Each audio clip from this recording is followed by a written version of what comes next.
Our first questioner sent us an email saying that his name is Ihsan.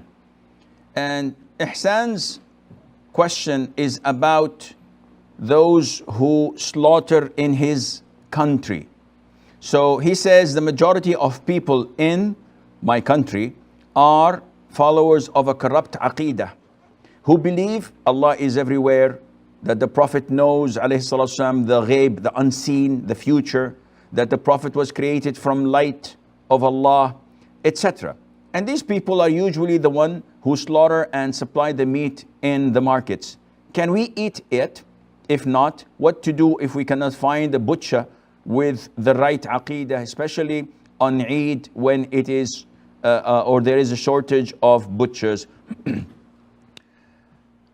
Essentially, Muslims cannot eat any meat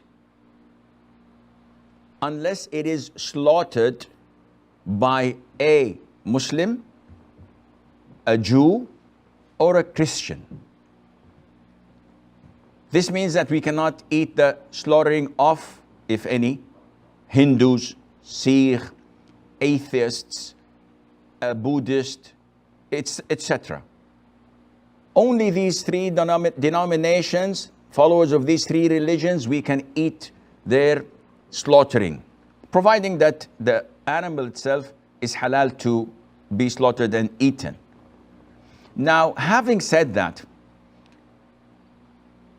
the default that we have is a person who says he's a Jew or a Christian or a Muslim, that we take his word for it.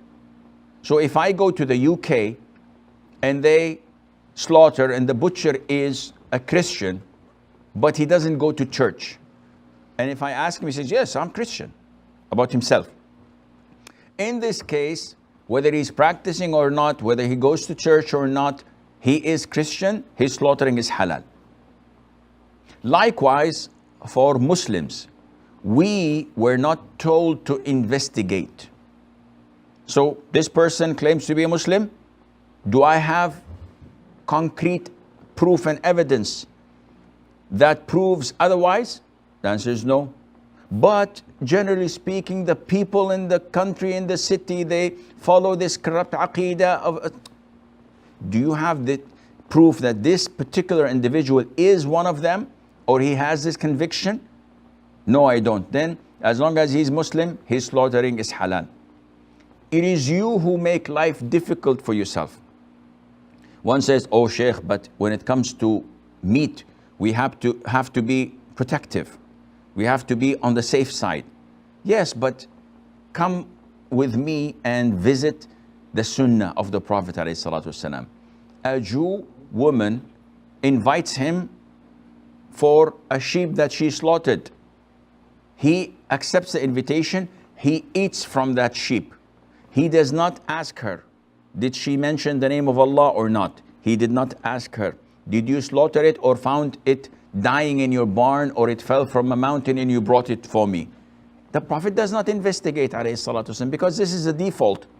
Imagine Maghrib prayer is due and they look at you and they see that you are among the learned among them, so they tell you, come and pray Maghrib.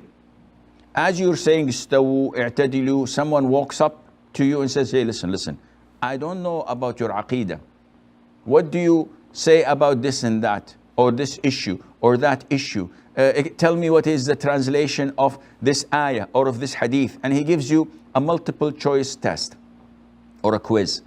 Is it okay with you? I said, no, this is insultive. I'm a Muslim. Why is he doing this? Likewise. So as long as these people claim to be Muslims and we do not know for certainty, for sure, that they are otherwise, then the default is that they're Muslims. Yes, the allegations that you have stated, Ihsan, are very serious. And it easily takes people out of the fold of Islam. Claiming that the Prophet ﷺ knows the unseen. Allah says in the Quran that the Prophet says that I do not know the unseen. Otherwise, I would have asked for more and more good things. If I know the unseen, I could be the richest, I could be the healthiest, I could avoid so many things that were coming my way and I could see them. But I don't know the unseen. The Prophet doesn't know the unseen. To claim that the Prophet ﷺ is created of Allah's light and that all the creation of Allah is created from His light, from the Prophet's light. This is blasphemous.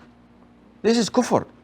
To claim that the Prophet ﷺ is hazir nazir and he sees the universe as he looks at the palm of his hand and he controls things and he's the viceroy, he's the one who was deputized by Allah to run the affairs of the universe. This is blasphemous. If you pray all night long, if you fast all day long and you have this aqeedah, you are not a Muslim. We cannot marry from you because you go head on against the teachings of the Quran, of the Sunnah, of the Tawheed, of the companions of the Prophet ﷺ. Where have you brought this corrupt aqeedah and corrupt religion from? This is not from Islam. But we don't jump the gun. We don't look at people and say, I think he's this or that aqeedah, he's corrupt, I'm not going to pray behind him, I'm not going to eat his slaughtering, I'm not even going to give him a salam. A'udhu billah. This is extreme. Any Muslim is a Muslim as long as we do not have anything concrete, 100%, not doubtful, 100% proof to prove otherwise, and Allah Azza wa Jalla knows best.